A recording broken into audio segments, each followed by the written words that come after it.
Hi everybody, so I'm Karen, owner of Synergi Salon, and in this video, I want to talk about some questions that my customers always have, like how do I keep my natural hair right? The best answer is it's all about the trim. It's all about the trim.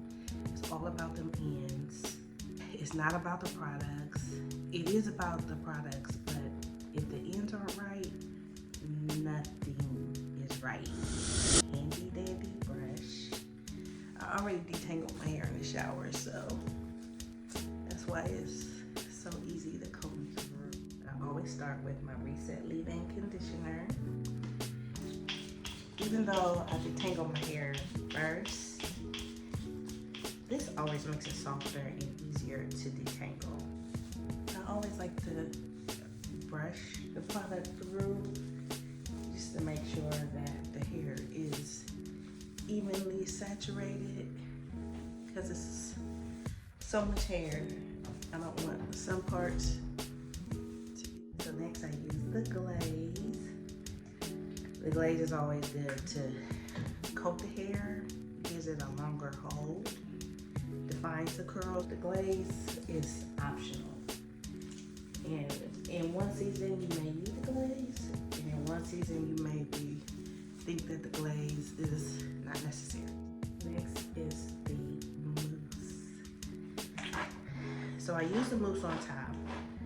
I don't necessarily like creams or oils because number one, the mousse will take a couple hours to dry. Like my hair will be dry in an hour. Whereas creams and oils, and it's really your preference. At one time, I used to say this works for me. I apply the mousse until it is super foamy. To make sure that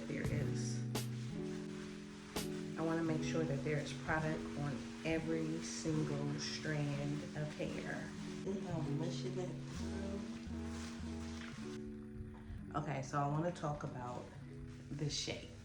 Now, what I find that gets the best results when naturals come in, when they get their hair shaped, what I do is I blow dry it out, straighten it as if they're wearing their hair in a style, straight. And then I cut it in a straight style and then wet it back down. Now, the difference between that and a curly cut. So a curly cut is they're pretty much shaping your hair while it's in a curly state. The problem with that is the curls are so springy that when you blow dry the hair out for any reason, you can see the hair is crazy uneven. Like, to get your hair cut, like the whole purpose is to shape it to where it has some consistency, right? But if you cut it while it's curly, how would you know? How would you know? So I tell customers the shape, especially if you get like a big chop. If you get a big chop, we'll blow dry it out, even though we're cutting it short. We'll blow dry it out, straighten it, cut it, wet it back down. So while the hair is growing, that's how the hair can grow out without hitting like a awkward stage. Now the key is you do have to get it cut again within 3 to 4 months, because what happens is the hair will just start growing, and just because of like natural wear and tear, like even me just brushing my hair, not that this is harmful, but after a while, the hair just grows out a little awkward. So what you want to do is once you get to a certain stage, you want to go get it cut again about 4 or 5 months. Stay on top of it. Where people get lost at is they get it cut that one time and they think the hair just going to grow out. And then they realize, they're like, I'm back in the same position. Yeah, because you should have kept cutting it. Kept getting it cut, but not cutting it like every couple weeks, like maybe cutting it like every, like I said, 3 or 4 months. And what I tell my customers we're cutting while we're growing. What that looks like is, this is the hair. It grows, we cut. It grows, we cut. It grows. And then when it gets to here, it can grow, cut, grow, cut, grow, cut. And what I find is when people don't do nothing to their hair, if you don't trim your hair at all, if you don't do anything to your hair, meaning you just wash it. This is especially good for people who wear their hair protective styles, wigs, weaves, or braids. Like if you don't do anything to your hair while it is in a protective style, the hair is just gonna stay. It's not gonna do nothing. Like you can literally stay there for years. If you're listening to this video and your hair has been stuck in the same place for the last couple years, I recommend that you strongly look into how it's being shaped. I don't like to keep saying trim because it's deeper than trimming. It's deeper than trimming. You have to grow your hair out into a certain shape. Even when customers are coming in, their hair is growing out. So as their hair might be at like a big chop, short like that, and it grows, we cut, it grows, we cut, it grows, we cut. So eventually the hair starts, when they come back, I cut more off the sides and the back, less off the top, where the hair starts dropping. Now the hair can be cute while it's growing out. You don't have to hit like an awkward stage where you don't necessarily like your hair. You can let it grow. And this works especially good for people who wear braids. So braids, wigs, weaves.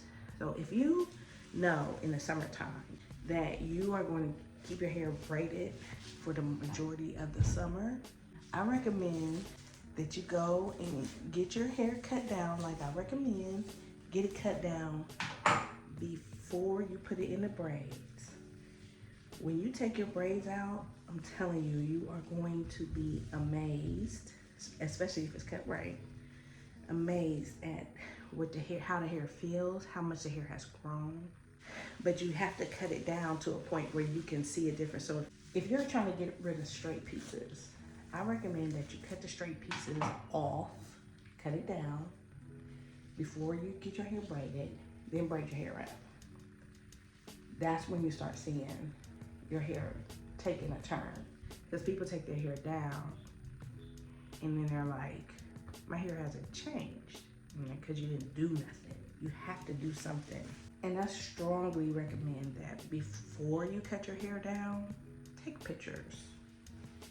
Take pictures, because people don't see the progress in their hair until they can, see a documented timeline.